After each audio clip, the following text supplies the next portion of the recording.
And we're back. Welcome back to the Rally Report. We are recording this episode back-to-back from the Power Rankings episode. So big shout out to Stuart for doing this. It's currently 8:50 p.m. So we're really busting our asses here to get these content out.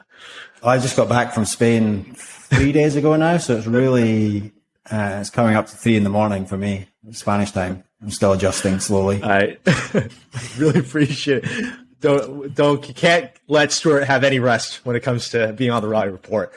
But being that we've covered the big names on the last episode, I thought it only served right to do an episode that can balance that out. For this one, we are covering players who can threaten the top 10, as well as upcoming players. And also a huge chunk of this is we're going to look ahead at the future and cover the World Juniors that Stuart was able to watch in person live at France. And maybe we can hear about who he was able to successfully poach from these youngsters to come to Penn. But I have so many questions. So looking forward to this one. I'll definitely not be sharing that last bit of information, but anything else, ask away. All right, well, why don't we begin with players to threaten the top 10 on the men's side. Who are the couple that you think have a legitimate shot at cracking into there? Well, I think one of the most interesting ones for me is Nicky Muller.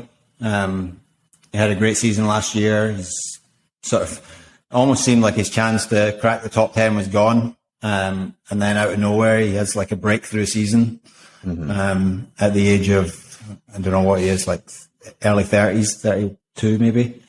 I'm assuming he's at early 30s. 33 actually, so not pushing it. Yeah. And I thought maybe that would be like the high of what he achieved last year, but then he goes and first event back, he played the European Championships and beat Victor in the final very convincingly. That was a dominant performance, yeah. Yeah, I didn't see the match, but just looking at the scores, it's like, well, maybe there's more to come here.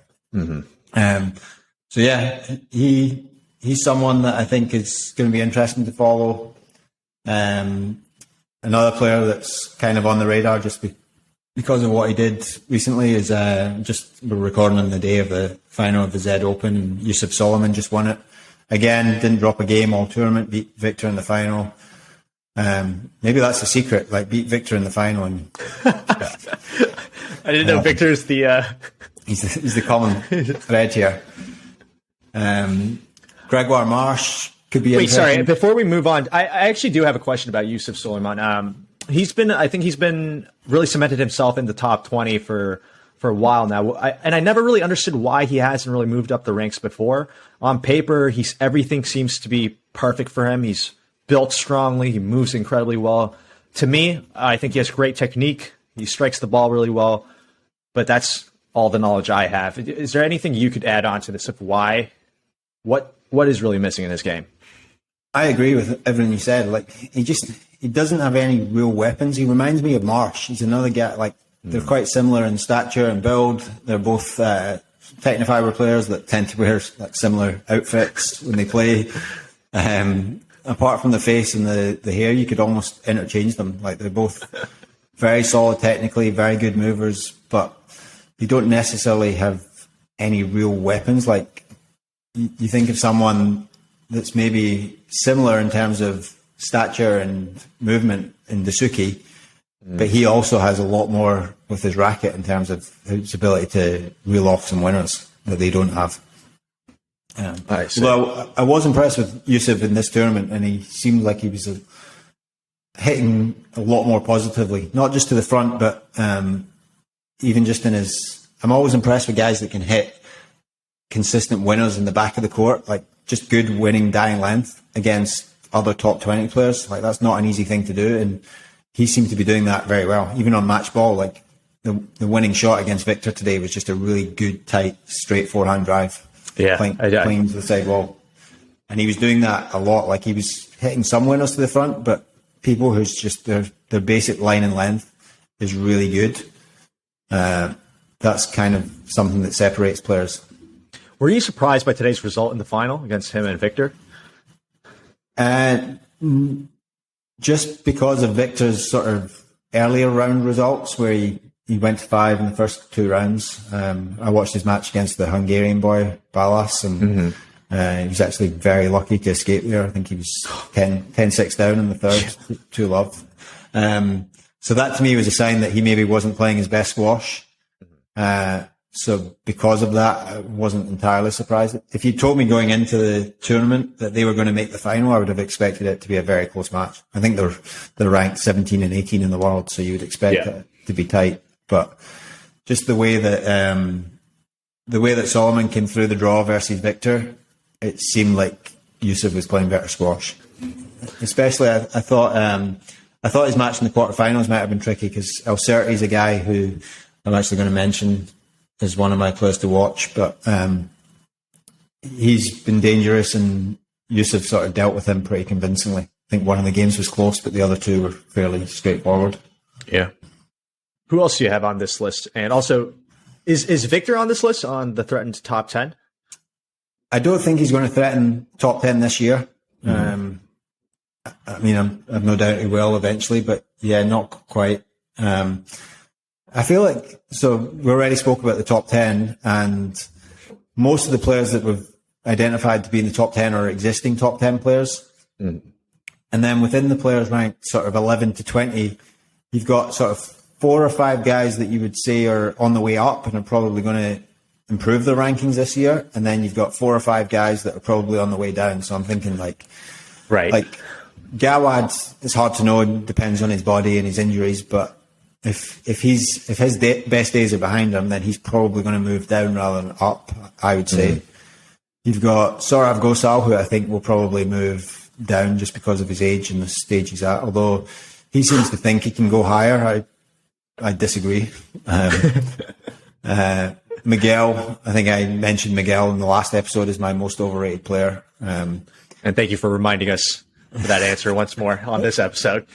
That's probably unfair because that was relative to him being like his highest ranking was 5, and at no point in his career have I thought of him as a top 5 player.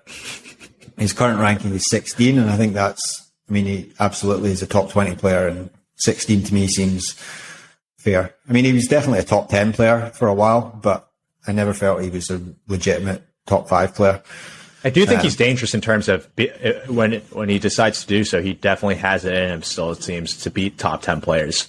I would agree. From the list. I think he'll probably stay somewhere around that sort of 15 to 20 range, if I'm being honest. Then you've got some younger guys moving up. You've got I think Inyao, who's 21, will move up a little bit. I don't think he'll challenge top 10, but I think he can get up to maybe 16 at best. I think Pat Rooney's another guy who's moving up. And then in one place below Pat Rooney, you've got Willstrop, who despite how good Willstrop is, you would have to argue he's probably going in the opposite direction. Seems like I'm not sure if this is true, but it seems like he's heading to retirement soon, or this might be his last season, or I could be totally wrong. I would expect that. I'd heard he was maybe going to retire after the Commonwealth Games, but I haven't heard anything, so I'm not sure. But you've got this weird mishmash of players going in opposite directions where some are going up. Especially in that 10 to 20 spot. It's like half is moving up, half is on their way out. I do want to ask about Pat Rooney.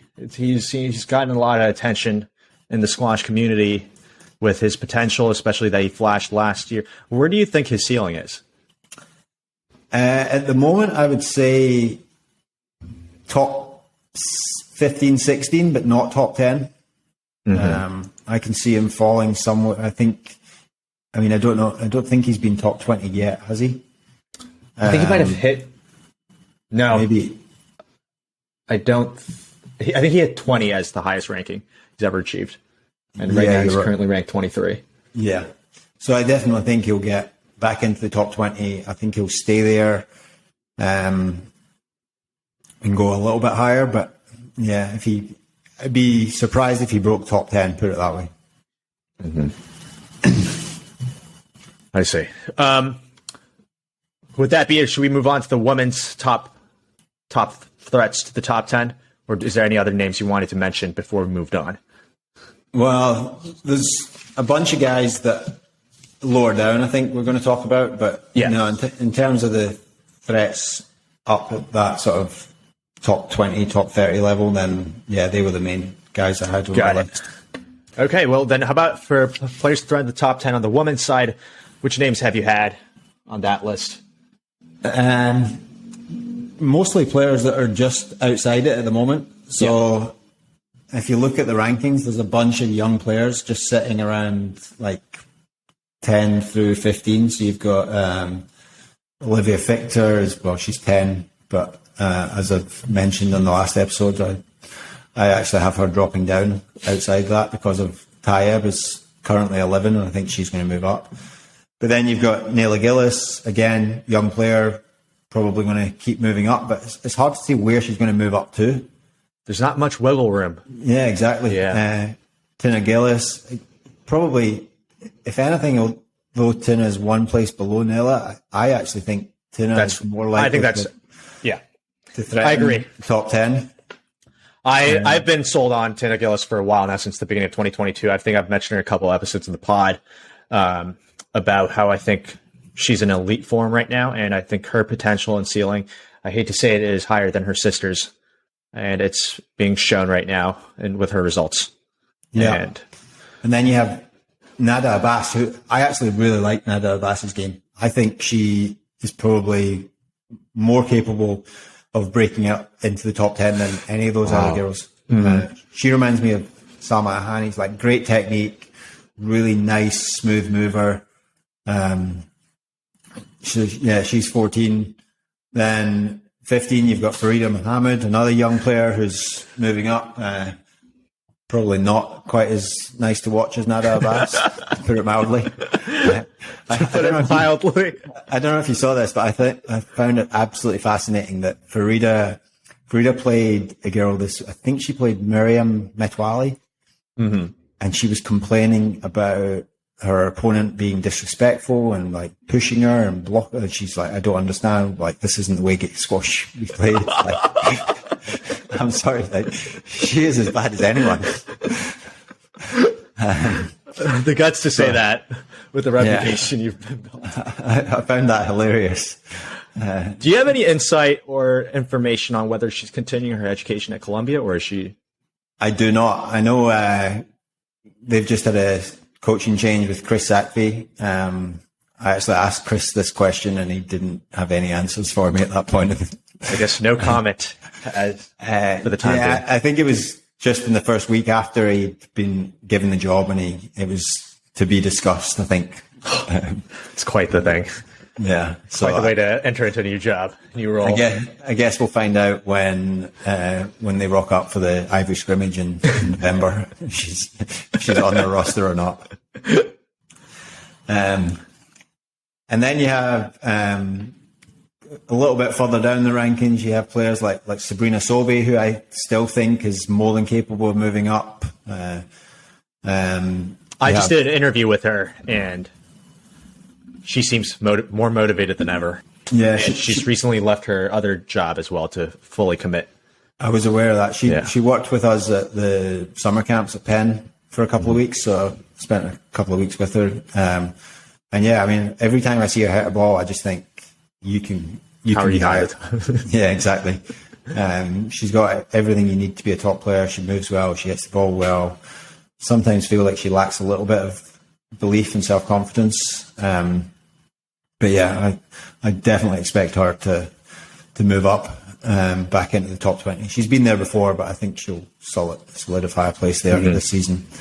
Then you've got a few other players. Aifa Asman is a player that's got real potential. Her sister actually played World Juniors and is also a really exciting player. And then I'm a little bit biased on this one, but Melissa Alves, former Penn player who is actually hopefully going to be involved with our women's team a little bit this year.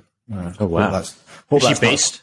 Is she thinking of basing herself? She's planning to spend more time in the Philadelphia area next season, because she was training in Paris with mostly with Camille, but she's obviously retired. So she's looking at other options for training bases, and we'd certainly love to have her around at Penn. I think she'd be great to have her around the women's team there.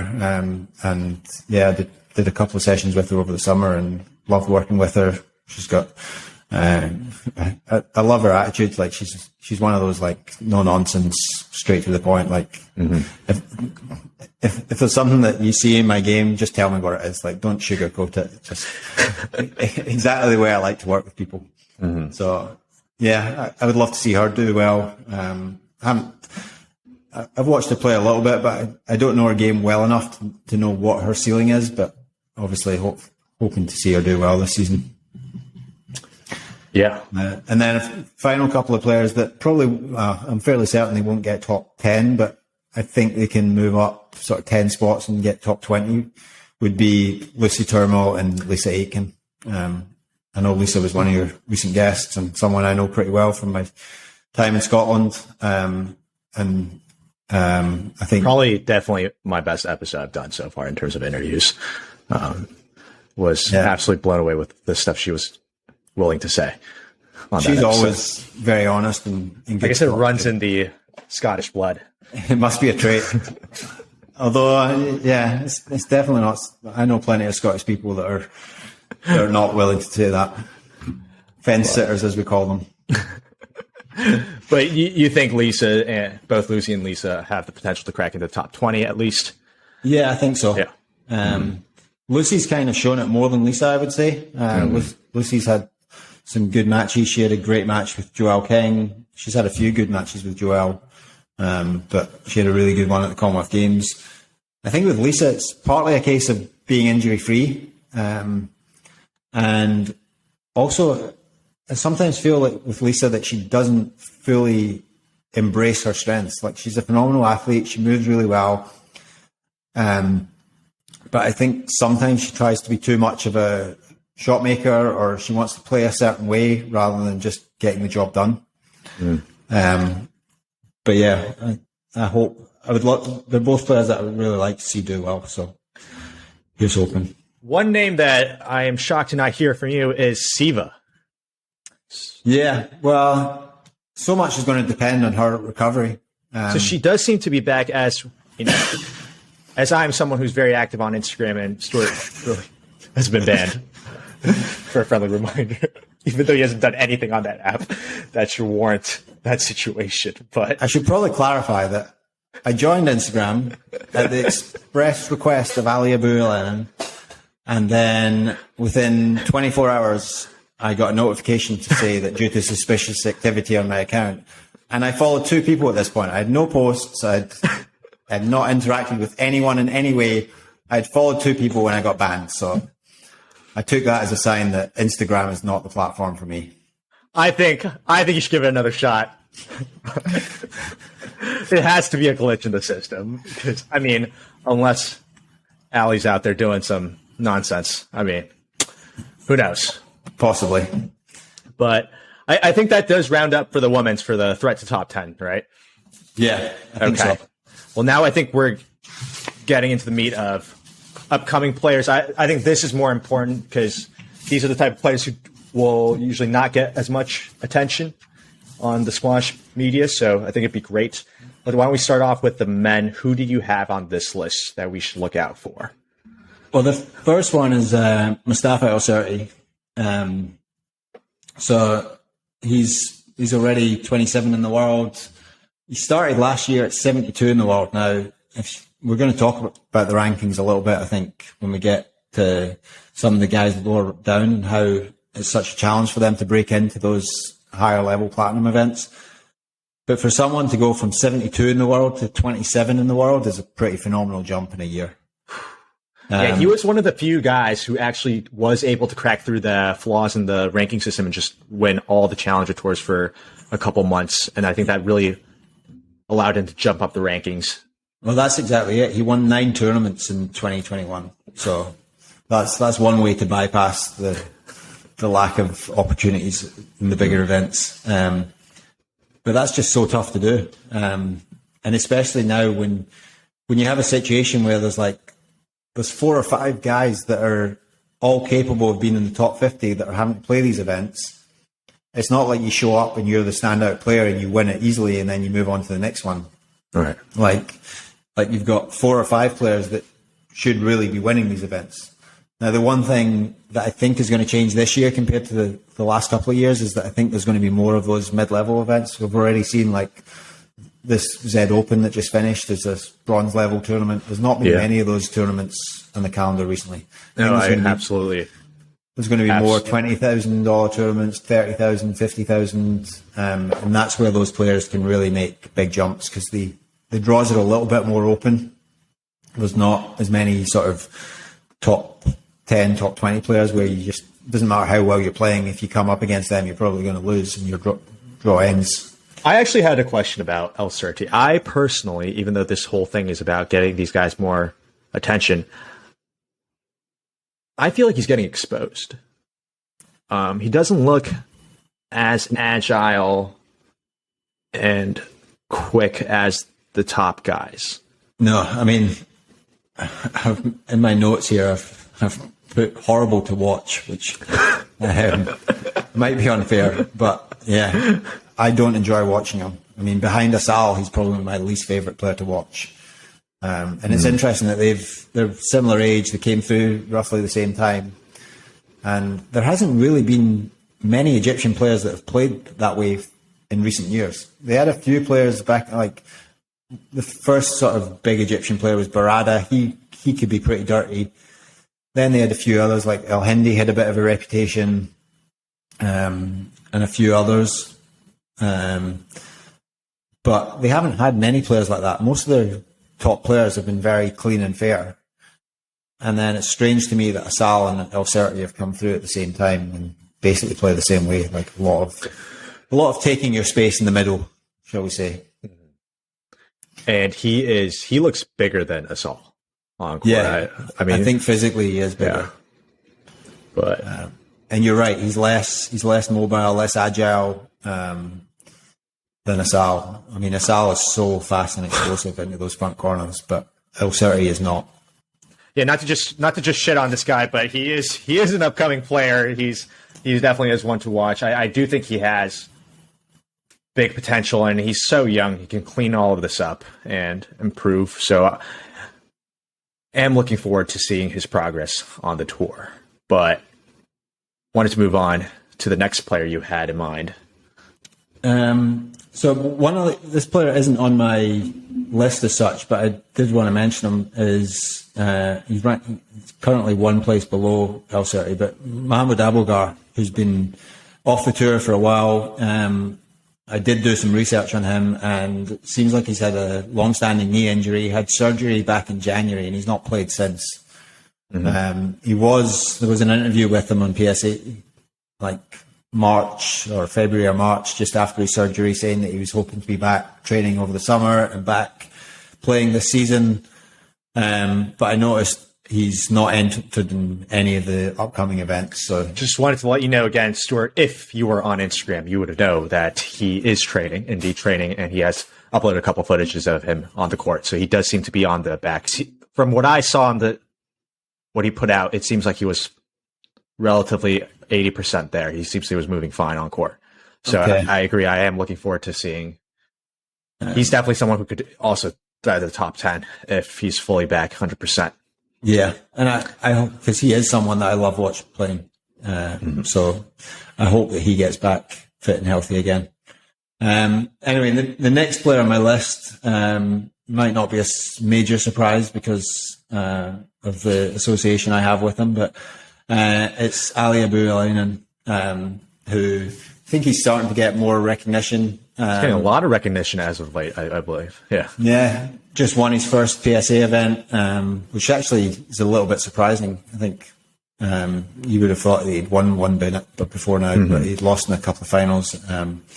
But yeah, he just won an event in Germany and played the Z Open last week and lost to El Serti in the second round. He's currently ranked 63, but I think he'd run in El Guna at the end of last season where he beat Mossad and then beat Gosal, and lost in the third round to Tarek. I think that shows what he's capable of.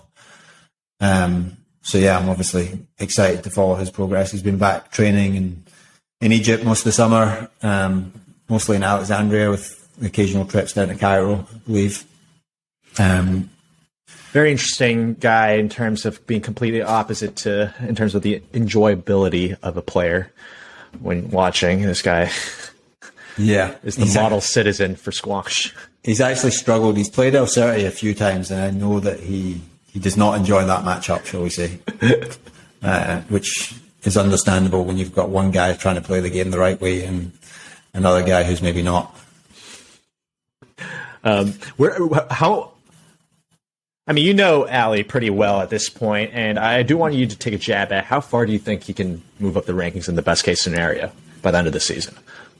I expect him to be in the top 40. I think the biggest challenge is going to be cracking into those bigger events. Mm-hmm. That might take a little bit of time. I know he's got a pretty busy schedule coming up, so he's trying to play as many events as he can just to take advantage of the opportunities to get his ranking up. But yeah, 63, I would bet he'll be in the 30s by the end of the season. Nice. And in longer term beyond that, then he's definitely got top 20 potential. And top 10 is so tough just because there's so many good players that are either currently in the top 10 or even never make top 10. But I know that's what he's working towards, and I wouldn't write him off. How about who's next on the list for upcoming?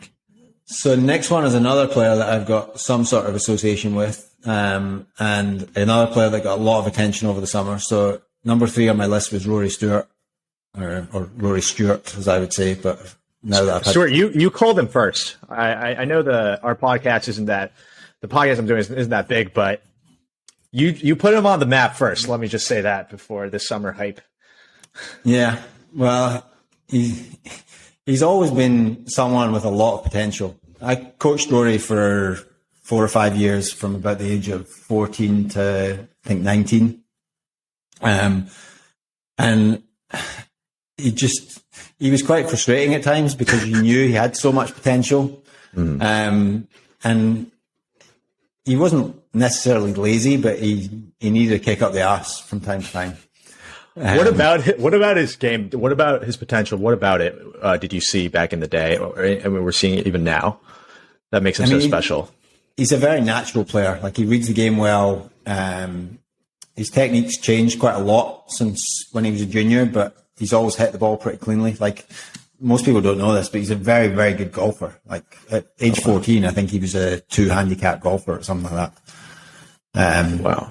And for a while, there was debate whether he was even going to play squash, like pursue golf, or pursue golf instead. But not sure how I feel about that decision. But I mean, yeah, financially, he probably made the wrong decision. But I guess I think it was just so competitive to be a top golfer.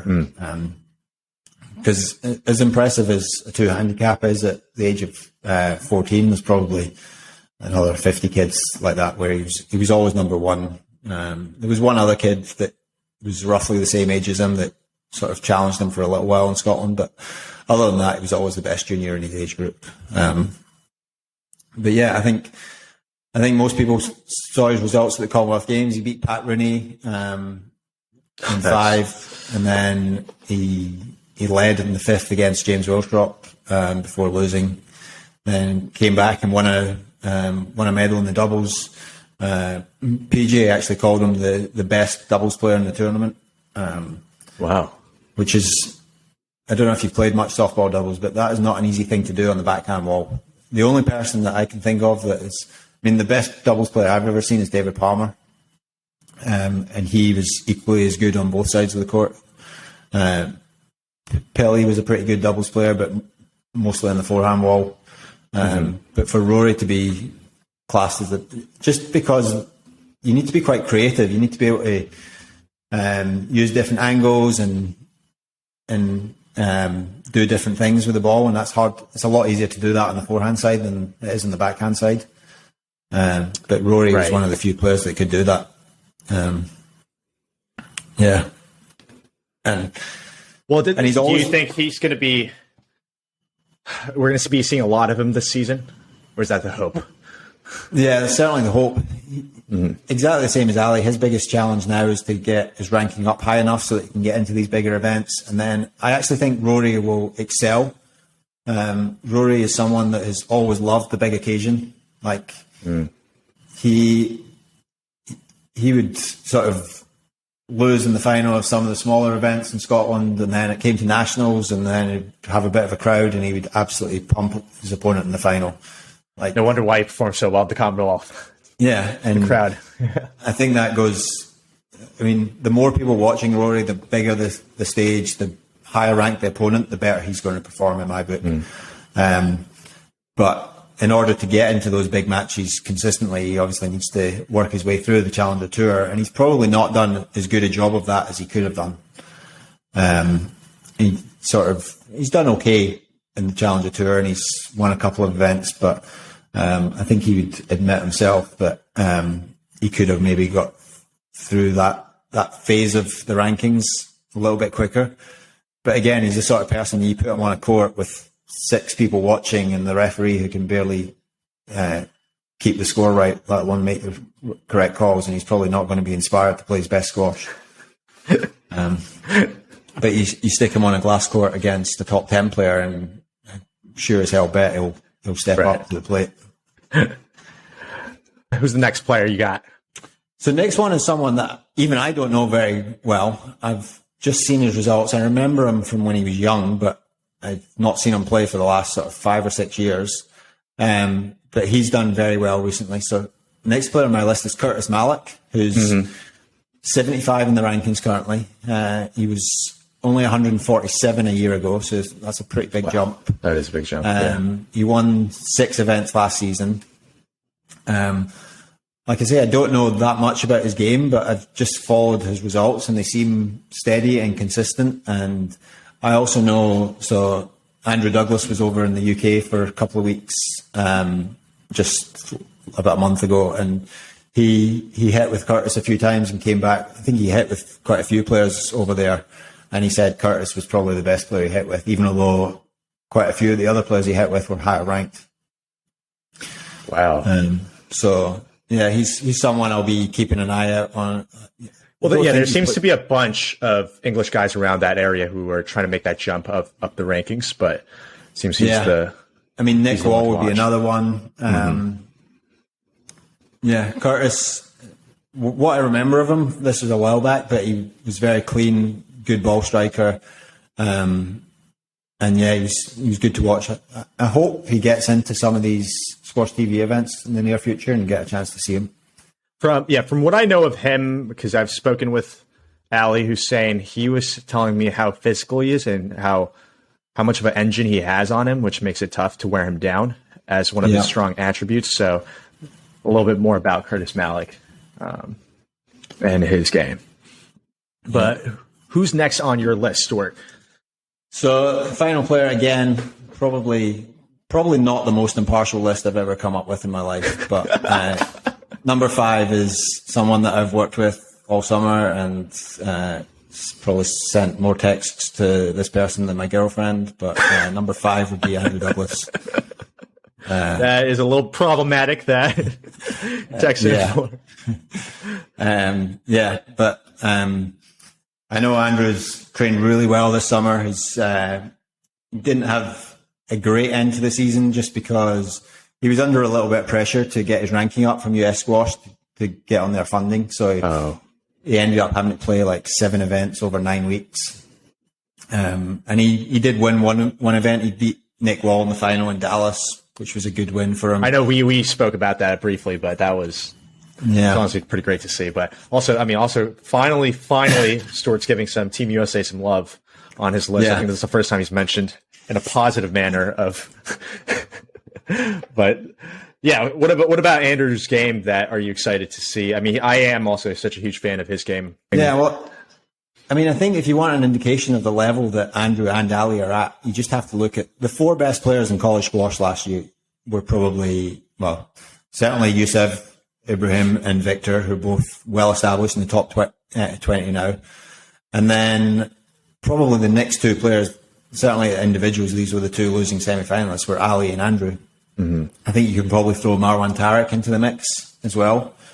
And Ali Hussein was maybe just a slight level behind, but it's no surprise to me that Andrew and Ali are going to go on and be top 50 by the end of the year. Right. I think that's the case for both of them. I've already said I think Ali will be somewhere between 30 and 40. I think Andrew's got a little bit more to do just because he's starting from a lower spot, but he was 233 in the rankings in March, and he's up at 84 already. Wow. Like I say, he was asked if he could get up into the top 100, which I wasn't even sure if that was going to be possible from 233, given that he had basically 2 or 3 months to do it, but he managed it. He's had a bit of a reset. He had a little break and then a really, really solid summer of training. He's sort of over a bunch of the injury problems that were niggling around most of the season. And yeah, he's looking good physically. We've worked on some things technically, and I'm really excited to see how he gets on. That is, on a side note, that is honestly bullshit that they put that much pressure on him to make the funding. I mean, given I can see it from background. Both sides, because I've worked for a governing body, and I understand why you can't just fund anyone. So like, if Andrew's ranking is 250 and they're giving him money when guys that are 120 are not getting funded, then I can see it from that side too. And I think they have a policy which has been in place for a while about certain, like what you get funded at certain ranking levels. So I think they were just asking him to meet those expectations. The only thing I didn't necessarily agree with is they put a fairly hard deadline on it, and they were sort of indicating that if he didn't get ranked in the top 100 by this date, then he might miss out on funding for the entire year. I thought that was a bit unfair. But at the same time, it's actually worked well for Andrew, because it allowed him to get his ranking taken care of and then not have to worry about it over the summer. Well, yeah, I'm excited to see him fully embark the professional tour. Also very glad he's decided to give it a shot. Would be a huge waste of talent, in my opinion, if he did not play. Yeah, completely. But why don't we move on to the women's list on upcoming players on there that you think we should watch out for? Yeah, so the first one actually is someone that's doing pretty well already. So first one is a college squash player, and it's Simi Chan. I think she's a huge talent. I love her game. She's so good with the racket. She's deceptive. She plays a different style. I love her like body language. Like, she looks like she doesn't care, but she clearly does. She's just got this, I don't know what it is about her, but she's got this sort of like attitude or look to her. Like, everything seems like it's an effort. Like, oh, don't really want to do that. Fine, I'll win. Whatever. Yeah. But I mean, she can attack from anywhere in the court. She's really fun to watch. She's one of my favorite players to watch, certainly in college squash. Wow, that's some high praise. I mean, she's ranked 39 in the world right now. She's been as high as 36. How far do you project her to move up these rankings by the end of the? In the short term, a lot is going to depend on like how committed she is to it. Mm-hmm. It seems like she's playing quite a lot of PSA events while she's in college. So it seems like that is a priority, that she's trying to maintain her ranking and move up while she's in college. A lot of players sort of just let their ranking slide and then come back to it, knowing that if their level is good enough, they'll get back quick enough. That's sort of what Gina did. That's the reason she was down at 160 or whatever. One other question is, do you think she's the best women's player on the CSA right now for the coming season? Is she the person to beat? That depends on a couple of unknowns. One is, I'm not sure if Siva is coming back. I thought she graduated. I think she has one more semester left, because I think she started in January at Cornell. Wow, that would really switch things up. And I don't know if her plan is to come back now and finish in December, or if she's going to take a semester off. I don't know if what's happened to her over the summer with her accident has impacted that. I don't know, but I believe she has one more semester left at Cornell. I see. Then we've obviously got the situation with Farida that we talked about earlier. Like, who knows? So not only might Simi not even be the best player in college squash, she might not even be the best player on her team. I'm going to call you out right now for it, but I'm hoping that we cover the CSA in depth this season with you as it comes up. Okay. I'm looking forward to that, and with what happens with Farida, and we will keep tabs on it. But yeah, you're going to have Simi, and probably the next best player will be Marina. I know that someone else that's going to be on my list shortly is Hannah Moata. She has graduated. She has not got another semester of eligibility left. Just making sure. Yeah. I was actually surprised Hannah's name wasn't mentioned even in the top 10. I thought I'd go as bold as she might make a huge jump. Yeah, she's just so far back that it's from, I think she's 62, it's going to be virtually impossible to get top 10 from there. Yeah, that's fair. But yeah, I think Simi and Marina are probably the two standout college squash players at the moment in my book. Did Marina make your list on the upcoming players? She's actually, so I made a list of 10, but you've asked for 5, so Marina's number 6 on my list. So I'm the reason why she missed the cut on this podcast. Yeah.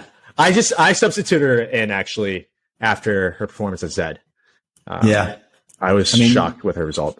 She looks like she's the real deal. Yeah, I think she is. Again, it's just a question of how much she wants to play PSA at the moment, and how much she wants to just concentrate on enjoying her college experience. And yeah, different players seem to go down different routes on that front. I see. But want to be true to the list. Who do you have next on the list, Stuart? So number 2 is someone that played last week in the Zed Open and did reasonably well. So Satomi Watanabe. I'm so glad you mentioned her name. I really think she deserves more attention. She's phenomenal. Yeah, so she sort of disappeared. I don't know if she was just stuck in Japan over COVID. I don't even know if she's in Japan. I know she studied in the UK. I think she might have finished university now. I don't know if she's based in the UK or if she's gone back to Japan, but basically she won 5 tournaments last year. She moved up to 56, but she had a good run she beat Lucy Turnell at Worlds and then lost to Hanya. She lost took a game off her. Yeah. She lost to Altayeb this week after beating Yatra Bedell. She had a very solid junior career, although I don't know if she maybe got as much credit for that as some players that do well in juniors, but she made semis at World Juniors and lost to Siva in the final of the British Junior Open. I think she lost to Hanya in the World Junior semis and then lost to Siva in the final of the British Junior Open. Oh. And yeah, she was doing quite well on the tour and then she sort of disappeared. Like, I think she was up in the 40s when she was like 19 or 20. And then she sort of disappeared for 2 or 3 years, I think. Yeah, it says her highest world ranking is up to 44 back in August 2018. Yeah, so she would have been 18 years old at that point. That's pretty impressive, yeah. And then, yeah, I think maybe she was affected by COVID more than some other players in terms of traveling and getting in and out of the country. So she went quite quiet, but then she's sort of came back with a vengeance and looks like a real threat. What about her game impresses you the most? She's very technically sound, like really nice backhand, I always think. Moves pretty well, and she's just solid, like doesn't make many errors, hits the ball cleanly, can play short, but mostly I would say hits to the back more. But yeah, it's just a nice basic all-round game, I would say. Nothing too fancy or flashy, but seems mentally pretty solid as well. Like a lot of the Asian players are very good mentally. So yeah, seems a little too nice from what I saw in this recent. potentially. Yeah. Yeah. I don't know if that's going to affect later on in her career, but Was that from the Tayeb match? yes, I'm referring to that one. I think sometimes those players are just quite respectful. As a higher, yeah. Yeah, I mean, I actually lived in Japan for about 7 months, and it's just quite a respectful culture. Like, there's a clear hierarchy where you don't challenge or upset your elders, and maybe it was just part of that. Yeah. I mean, nothing bad about it. Great to see the respect. And, Yeah. But given the way we were talking about earlier Yeah. who do you have next on the list, Stuart? So number 3 is another player that I know fairly well, back from my time in Scotland, but Georgia Adderley. She's ranked 59. Probably could have been higher. Everyone talks about Gina Kennedy's run and all the tournaments she won coming through. Georgia lost to Gina in 5 of those events that she maybe like that run when Gina was winning like 10 or 11 events in the space of like 6 months. It felt like she played Georgia 5 times in those tournaments. Mostly, she got the bad end of that. yeah, a couple of finals, maybe a semi here or there, and then even when they got into those were all like pretty small events, so it was understandable they would play in the finals or the semis if they were the 2 best players. But even when they got into like a bigger event, I think they played in Cleveland and they still drew each other in like the first round. It's too funny. But yeah, Georgia again is someone that was on the scene. I coached her from about the age of 13 to 15, maybe 11 or 12 to 15. Before I left Scotland. And she was always great attitude, great work ethic, really good athlete, very good mover. She's improved technically from what I've seen. Still needs to keep working on her short game, I would say, and also mentally she can be, for someone that is very disciplined, she puts a lot of pressure on herself and struggles mentally with matching her own expectations, I would say. I see. She certainly used to get very frustrated in practice because she was never quite playing as well as she wanted to, but hopefully she can sort of resolve those issues and start to move up the rankings. And again, if she can crack that top 50 and get into those platinum events, I think you'll see more and more of her. As someone who doesn't know her game that very well, could you give us a picture of how she plays? She's sort of similar to a Gina Kennedy. She's not quite as quick as Gina, but very physical. Definitely plays on the more physical side. She's probably stronger than, I'm trying to think of another comparison. I mean, maybe Joelle King a little bit, but Joelle probably moves a little bit smoother than, and certainly her technique's a little bit smoother than Georgia. But yeah, she used to dive a lot. I think she's trying to limit that. But there's an amazing rally when she was like 14 of her playing the Ukrainian girl that was at Trinity College, Nadia Yusenko. And I think she dives 4 times in one rally. Oh my goodness. We need to have that footage. Yeah. I might send it to you if I have it, but I need to look it up. But okay. Who's next on the list? So number 4 on my list is not going to be a surprise because you've just mentioned her, but Hannah Moataz. Yeah, I mean, there's no doubt that she's better than her current ranking of 62. She lost in the college individuals final this year to Siva in 5, so that gives you an indication that she's probably close to top 20 level.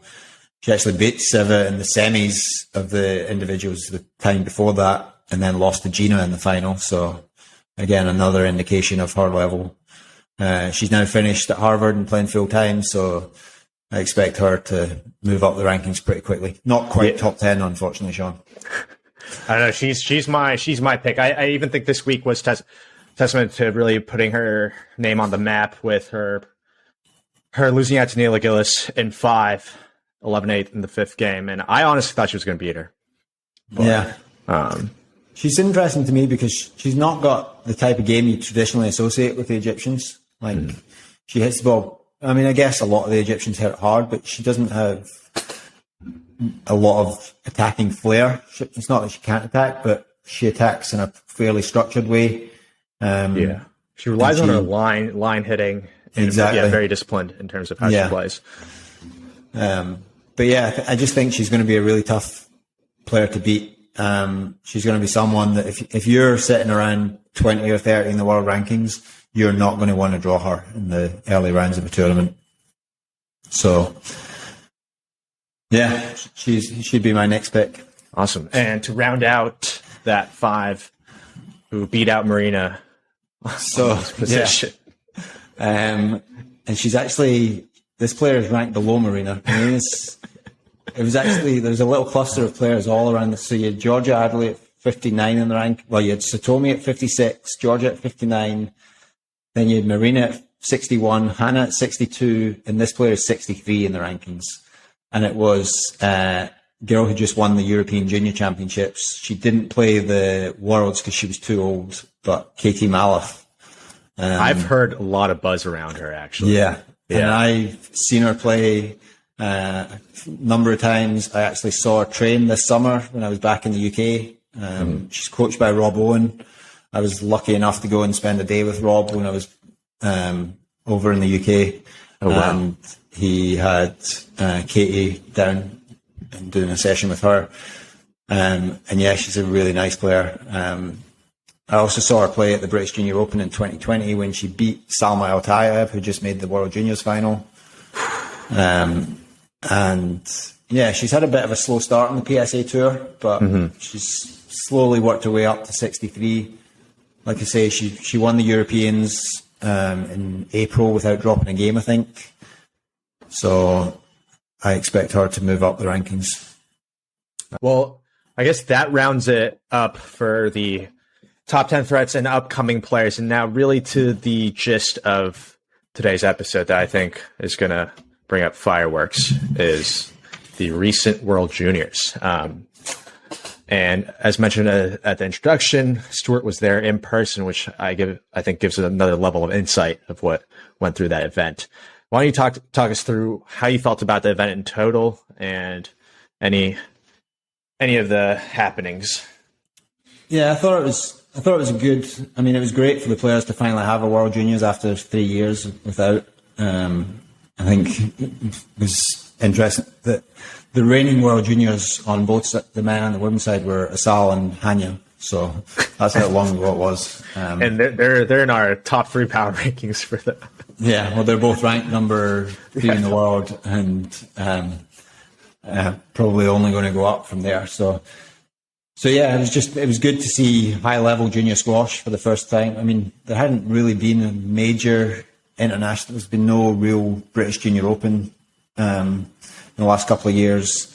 I know there was one this summer, but it was pretty diluted. It was basically just an English Junior Nationals with an invitation for a couple of other countries to send a player to. But the Egyptians didn't play. So, yeah, I thought overall the organisation was reasonably good. The glass court setup was really good. The other courts and venues were not great, if I'm honest. Just the court conditions. I don't know if this came across in the streaming, but there was no air conditioning. The players were really struggling with the heat, and yeah, it was like 30 degrees Celsius, so 85 Fahrenheit most days with no air conditioning. It's tough. Yeah. So yeah, the tournament was fairly well organised and well run. There was 2 separate venues, and they were not that close to each other. They were about 4 or 5 miles apart, with the hotels in the middle. I mean, in terms of broadcasting, as someone who was watching on their computer, I thought the broadcasting was fine. I do completely understand what you mean with some of the courts with the temperature, because it seemed like they were locked in when one of some of the traditional courts. So I can even totally on the see glass that. court, there was no air conditioning in the glass court, but glass courts tend to be a little bit deader anyway, so I don't think it affected the glass court as much. Mm-hmm. But I thought the squash was good. I thought on the girls' side, I mean, the Egyptians couldn't really have been more dominant.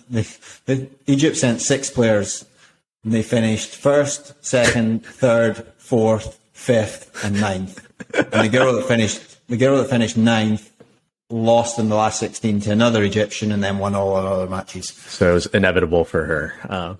So they did not lose a single match to a non-Egyptian player. All 6 players. That is nonsense, but also it checks out with the recent history. I think this World Juniors has caused a lot of ruckus. I mean, given that there were no junior tournaments, so there's a lot of mystery behind it. But I think one of the biggest chatters around it was there's been a lot of talk about a huge level drop in the junior scene. Do you think there's some truth to that, or is that just bitter talk from players before? I don't necessarily think that was the case on the girls' side. I think of those 6 Egyptians, 3 of them in particular stood out. So Orfi and El Tayeb, who made the final, and then a girl called Farouz Abu Alkar, who lost in the semis. They are world-class players that, to me, have all got top 10 potential and will probably be in the top 20 within 2 years. I mean, they're all ranked in the sort of 60s, 70s. I think Salma El Tayeb, 69 in the world. She's 18 years old. Farouz is 73 in the world, but only 16 years old. And Orfi's not started playing PSA yet, but she does have the wild card for the Egyptian Open next month. Oh, wow. And she's only 15. So how do you rate Orfi? Do you think she's very good? I mean, exceptionally good. Yeah, she's one of the best juniors I've seen. Certainly when you consider she's 15. Mm-hmm. So yeah, there's no question. And even the Egyptian coaches, and like you speak to the people around their camp, they rate her highly. They think that she's probably going to be their next big superstar. I see. And was she enjoyable to watch as well? I feel like that's a loaded question. I feel like I've missed something because, yeah, she's intense and she doesn't necessarily. I don't think she's dirty though. I just think she plays at a pretty high intensity and she gets on the ball pretty early. And I didn't see anything that I didn't like from her. There was another one of the Egyptian girls that, for a change, I'm actually not going to name. Wow, but, this is very new. Yeah, one of their other players, I did not like some of the things I saw from her. I saw one match in particular that made me think, I don't really want to watch her play again. But it wasn't. Was just her this individual's conduct on court? Yeah, it was just a little bit too physical for my liking.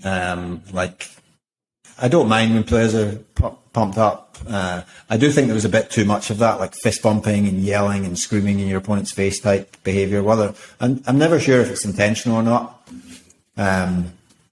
But yeah, there was one of the Egyptian girls that I saw that from that I didn't like, and I saw it from a number of players. To me, there was quite a clear contrast between players that were very fair and played in a great spirit, and then players that were on the other end, completely end of their spectrum. Yeah, I always thought it would have been funny to especially see. I know like they do the men's. It was like men's this year for the team, and then next year will be women's. But it would have been funny to see how dominant the Egyptians were and how like they're fighting it out, and then they're posted as a team, and they're all supposed to get along with each other and cheer for each other. I always find that mind blowing. Yeah. I mean, outside the Egyptians, I thought the obvious standout was the girl that finished 6th. That was Ira Asman. Mentioned her sister, Aifa, earlier. Yeah.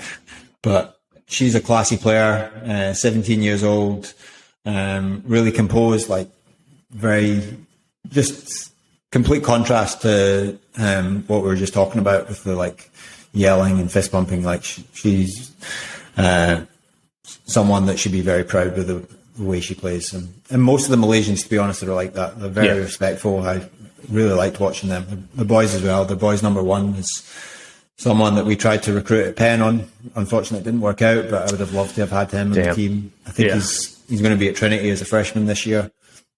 Oh, wow. But he's a really nice player. And yeah, Malaysians in general play the game in a really nice spirit. So these were the players on the girls' side that grabbed your attention. Is there anyone else that you do want to mention? On the girls' side, the only other player was the young Indian girl that who got a lot of media traction with Commonwealth, I believe, right? Yeah, she did. Yeah. Some of it justified because she's very good. She's only 14. I will say that she's only slightly younger than Orphe, and Orphe is significantly better than her. In fact, they actually played in the last British Junior Open that was held back in 2020. They played in the under-13 girls final, and Orphe won 11-love, 11-1, 11-4. Okay. So there's a bit, I suspect it wouldn't be quite as one-sided now, but there's definitely a big gap there. I understand why the Indians are getting excited about her, but she still has a long way to go. And I personally, I would not be putting as much pressure on her because it's a big burden for a 14-year-old to carry when essentially the entire country is pinning their hopes on your future success. Yeah, it is a little concerning. It seems like she's getting a lot of that. Yeah, and I don't know her. I sort of observed her from a distance at the World Juniors, and she seems to handle it fairly well. She plays with a nice sort of relaxed, sort of flowing style. She didn't seem like she was carrying that, but it seems unnecessary from my perspective. I see. And did you put in some work on her in terms of recruitment to Penn? I know she's very young, but I don't know when.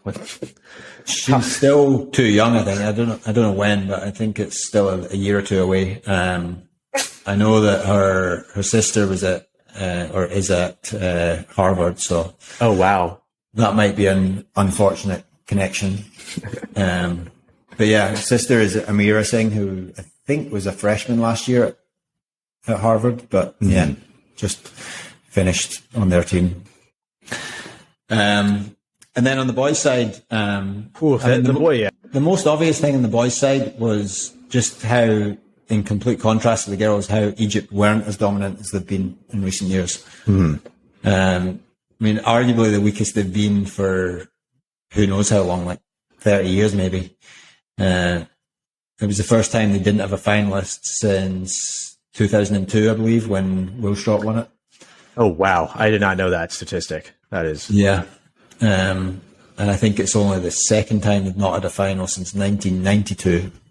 I made a joke on Twitter about how first time Egypt's not had a finalist since before anyone at this tournament was born, except there is a man who was probably celebrating his 8th birthday that year.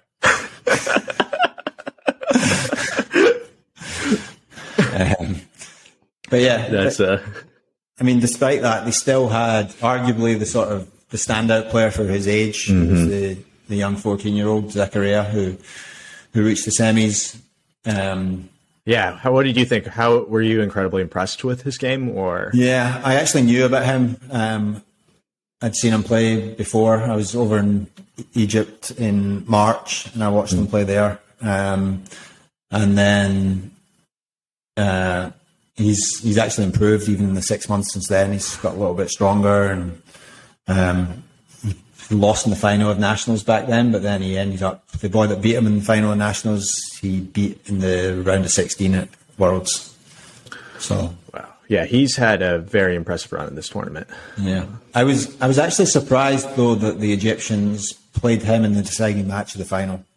I know he was playing well, but to me, taking out your number 2 player, so they took out Mohamed Nasser, who was their number 2 for the final, who made the quarterfinals of the individuals. Was that a strategic move on Egypt's part? I actually was curious about this. Or I believe so. I think they thought that they would win at 3 with either of their players, and they thought that Zakaria was a better option at 2. But knowing that I mean, they knew the playing order, so they knew the number 2 match was going to be last on if it went 1-1. And that just, to me, is a big burden for a 14-year-old. Now, they did it the day before against the Pakistan. They played Pakistan in the semis, and they put him in the deciding match there, and he pulled through. But the difference in the level of the number 2, actually he played 3 against Pakistan, so the difference between the number 3 for Pakistan and the English number 2, that was always going to be a much tougher match. So I was surprised. That could be haunting Egypt for a while, that decision right there. Yeah. But no, I mean, England obviously won the team event and had a very good run with Finlay Withington in the individuals. I thought he was a great player. First time I'd really seen him play. I'd seen his name in some tournaments and done well in some like smaller PSAs and close satellites. But I really enjoyed his game, like very fair, great hands. He actually reminded me of a potentially slightly better version of Pat Rooney. But just the way he moves the ball around the court and he volleys and loves to take the ball in short. A lot of similarities with Pat. I think they're from roughly the same area, right? Yeah, Pat was plugging him back in when I interviewed him in March. And I think since then, Finn's really made a name for himself with his performance. I think he took Pat to 5 in the British Nationals, which was going to be a huge shock. And it seemed, correct me if I'm wrong here, Stuart, it seemed like he was struggling with a niggle or shin splints. Yeah, I heard shin splints. I also think I thought going into the final, I thought he'd been the best player that week. And I would have backed him to win it. I did feel that before the shin splints became an issue, that just the occasion of the World Junior final seemed to get to him a little bit. I thought that the Dutch boy, Daming, really raised his level and stepped up to the occasion, whereas I felt like Finn loves to play the ball short, and he made some errors at the start of the match, and then he didn't really know whether to keep doing it or to try and sort of grind, which doesn't strike me as his game. And I think he just didn't deal with the pressure of the match as well as Daming. Daming was brilliant. I mean, I don't think he was the best player overall across the week, but I definitely thought he was the deserving winner of the final. And where do you see these two players in terms of potential on the men's tour as they transition into the senior scene? Finlay, I think, will do really well. I think he's got a game that once he gets a little bit physically stronger and gets a bit more experience, I think he'll rise up the rankings pretty quickly. Daming, I'm a bit more unsure about. He's quite a physical player, not in an aggressive, unfair way, but he's a big, strong guy, moves well. I know that he's pretty committed to playing full time, and he's definitely going to pursue that. But whether he gets top 50, top 20, top 10, I don't really know at this point. Yeah. And I really do think I want to touch upon Hamza Khan. The one could call this a disaster of a situation or something that was a long time coming. What did you think of him? Just to paint the picture, he's really a incredible prospect that's been being hyped up for the past couple of years, especially with the hiatus with COVID, and really think to be the next big thing in squash and also in Pakistan. And it seems that Pakistan really put a lot of pressure on him. I heard that they took him back, even though he was training in the U.S. Before World Juniors, but want to hear your thoughts as someone who's seen in person his game and what he thought of the whole situation. I will go on record right now as saying that Hamza Khan will never be a top 10 player. Wow. I just think that Pakistan has a bit of a history of this over recent years, of having very promising, talented juniors that get talked about in the media, and everyone in Pakistan seems to talk about how much potential they have. And what I saw of Hamza is he's incredibly talented. He has the potential. He does not have the desire or the mindset. yeah, I think he'll probably fall somewhere between 30 and 50 in the rankings, and he'll get stuck there, and he'll have the occasional win here and there, but he'll start blaming the Pakistan Squash Federation for a lack of support, bad coaching, not enough access to funding or training opportunities. He doesn't have someone to wash his socks. Like, there'll just be a constant stream of excuses from him. And then the Pakistan Squash Federation will blame him for being lazy and not training hard enough and failing to bring back the glory days of Pakistan squash that they'd been so hopeful for. And like, I've seen this so many times with Pakistan's juniors. Every World Juniors, they have one or two players that are talented, that are capable. And to me, Hamza is more talented than a lot of the recent ones, but has the exact same mindset and attitude. Like, does not look like he's a hard worker. I'm sure he spends a ton of time on court practicing I've seen that solo practice drill he does where he like reverse back wall both sit or whatever. Like, yeah, that's great. Like, tell me when that shot becomes relevant to a game of squash. Like, I'm going to ask you another hot take here. Do you think he's ever going to win the World Juniors?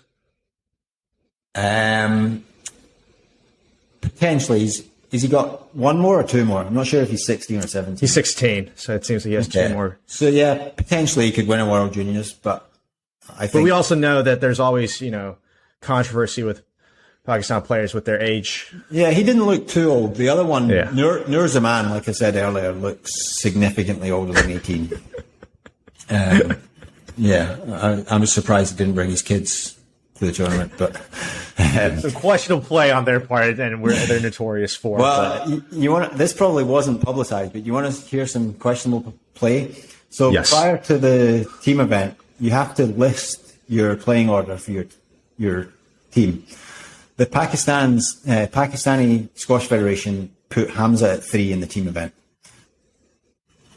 On the basis that his PSA ranking is below the other two. And it was obviously challenged by the other coaches and eventually overturned. But forget whether Nur Zaman is legitimately under 19 or not. Like, that just shows that they're willing to do. Too. Exactly. Oh my goodness. So, and yeah, I think their players just don't seem like they're tough enough. And Hamza, as soon as it got tough in the semi-final, he looked like he just wanted to try and hit his way out of trouble, and that isn't always going to be enough. And we're not talking about a crazy high level here. I mean, and yeah, there was signs actually in the quarterfinal against the Egyptian boy that it might happen, and he got through that one, and then the next day didn't have enough. And then even in the team event, like, he was going to 5 with players that he really should be much better than. And yeah, he was not impressive or convincing at all to me. So all in all, it's a little disappointing in your eyes of what he was doing on court and just in general. Yeah. And like I say, there's no questioning his ability with the racket and his skills. He seems reasonably fit, although I don't suspect that he doesn't really have too many long, hard rallies because he's generally not willing to engage in those sort of rallies. Like if it gets really tough, he'll just go for something. And he would rather hit the 10 and have the rally stay short so that he doesn't get too tired than actually fight and hang in. And at a certain level, that just isn't enough. I see. Wow. Some bold claims there, Stuart. But is there any other players on the boys' side that caught your attention throughout this tournament that you do want to mention? I don't know what this player's going to do, but again, this story probably wasn't that widely known, but the French number 1 is absolutely fascinating to me. So his name's Brice Nicolas. And he's one of the Canadian coaches actually told me about him first, and said that he played the Canadian boy the day before and he might be the fittest junior he's ever seen in his life. Wow. So I watched him play, and sure enough, he is an absolute machine. Now, it turns out he wants to be a sniper in the French Special Forces. And he's absolutely obsessed with fitness and like I mean, Luke Butterworth, who was there as one of the US coaches, said pretty interesting thing, which is it takes a pretty special type of person to want to shoot people in the head for a living. So I don't know what he's going to achieve on the PSA Tour, but it might be difficult to compete on the PSA Tour in between sniper assignments. I'm at a loss of words how to even respond. Yeah. That is a interesting. I feel like a lot of people might be like, I want to join the military, but that's a very specific dream of his. But I guess I would having him on the tour might give some more character. I don't know. Potentially. Yeah, that's someone with a higher calling in life. I mean, he did look incredibly fit, and he made some upsets in this tournament as well. So yeah, he made the glad his name was mentioned. Led the French team to, I think they were 5th in the team event. So yeah. And I do want to lastly ask also, did you think England should have won the teams event just in terms of pure squash, or did you think Egypt was still a little better? I still think if Egypt had played their full lineup in the final, then they could have won it. I don't understand that decision. I think Nasser at 2 would have won against Sam Osborne-Wild, and I think either of the Egyptian boys could have. I mean, their number 4 won against the English boy at 3, so I think Zakaria would have probably won it that position as well. So that to me was a bit sort of strange that you make that decision. I don't believe Nasser was injured or there was anything on that front, so I think it was purely a tactical decision. I see. So yeah, but I have to say that the England team is. So I've actually been to 2 World Juniors before. This is the 3rd World Juniors I've been to in person. Mm-hmm. So I played the World Juniors in 1998. I went to the 2000 World Juniors just to watch because I was friends with a bunch of guys in the Scotland team. And I then went to this one. And England have won all 3 of them in the team event.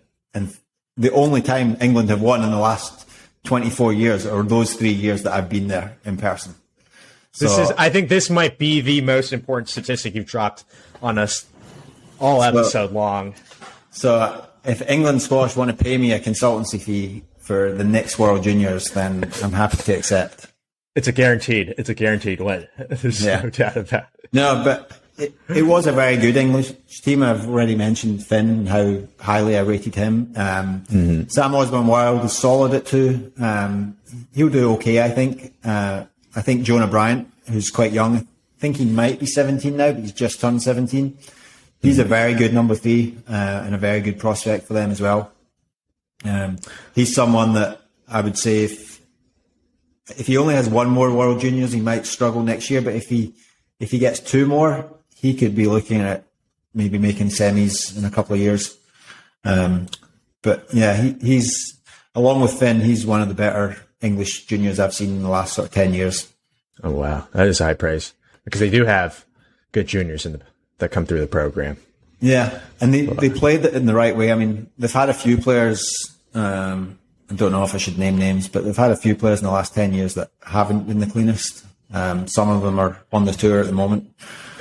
It's pretty obvious who you're talking about. Well, one of them probably is. A couple of others maybe aren't. But yeah, all 3 of those players were very fair. Mm-hmm. Nice racket skills. I know that 2 of them work with Rob Owen, and then Finlay, I think, is working with Josh Taylor, who was he was their coach out there. So, how was that visit with Rob Owen?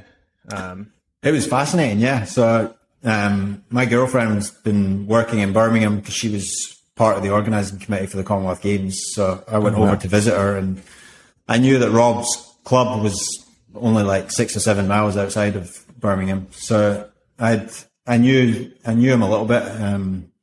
I had his number, so I just sent him a text saying, "Hey, I'm in town for a couple of weeks. Any chance of coming down?"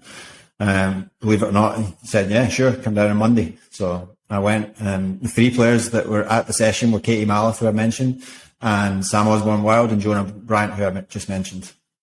And that was it.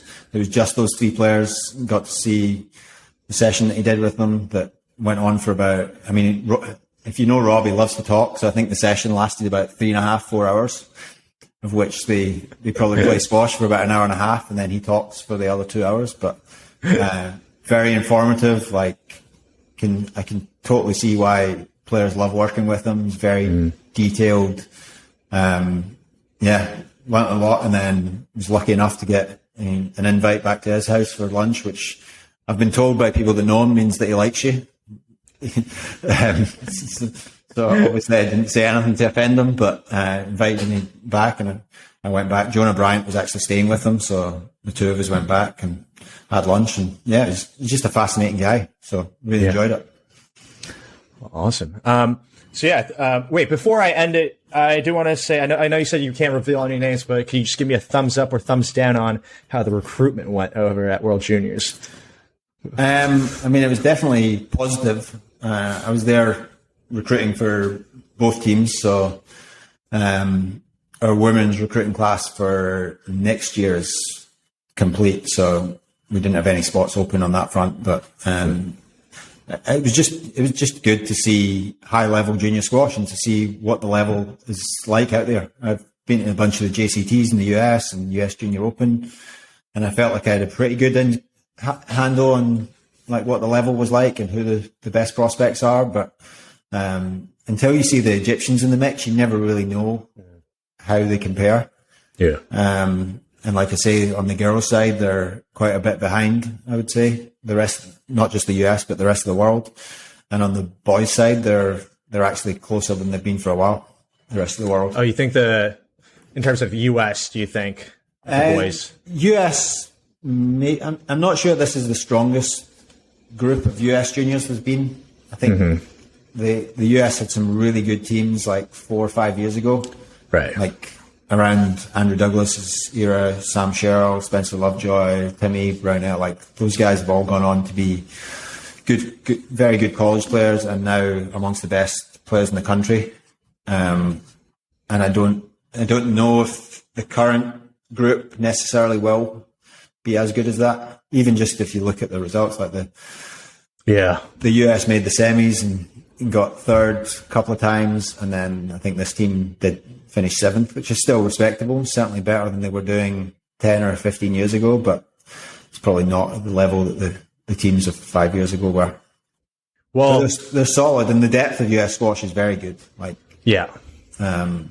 outside of maybe 2 or 3 countries, I reckon the number 6 American player who was there would probably have beaten nearly every other number 6. Not Egypt. Yeah, even England. Their number 3, Jonah, was quite impressive. To me, there was a bit of a gap between him and their number 4. I see. And I think the US number 6 would probably have been better than the English number 6. Well, yeah, hopefully more success for US with how much they're really pouring into their junior programs and such. But yeah, I think I'm going to wrap it up there. Thank you, Stuart, for doing these episodes back to back. I love doing these with you, so I don't intend to stop inviting you. I was a bit worried that when you said let's split this out into 2 episodes, I was a bit worried about having enough to talk about, but as usual, I can talk shit about squash forever. So I think we've filled both episodes. I think we did. Thank you, Stuart.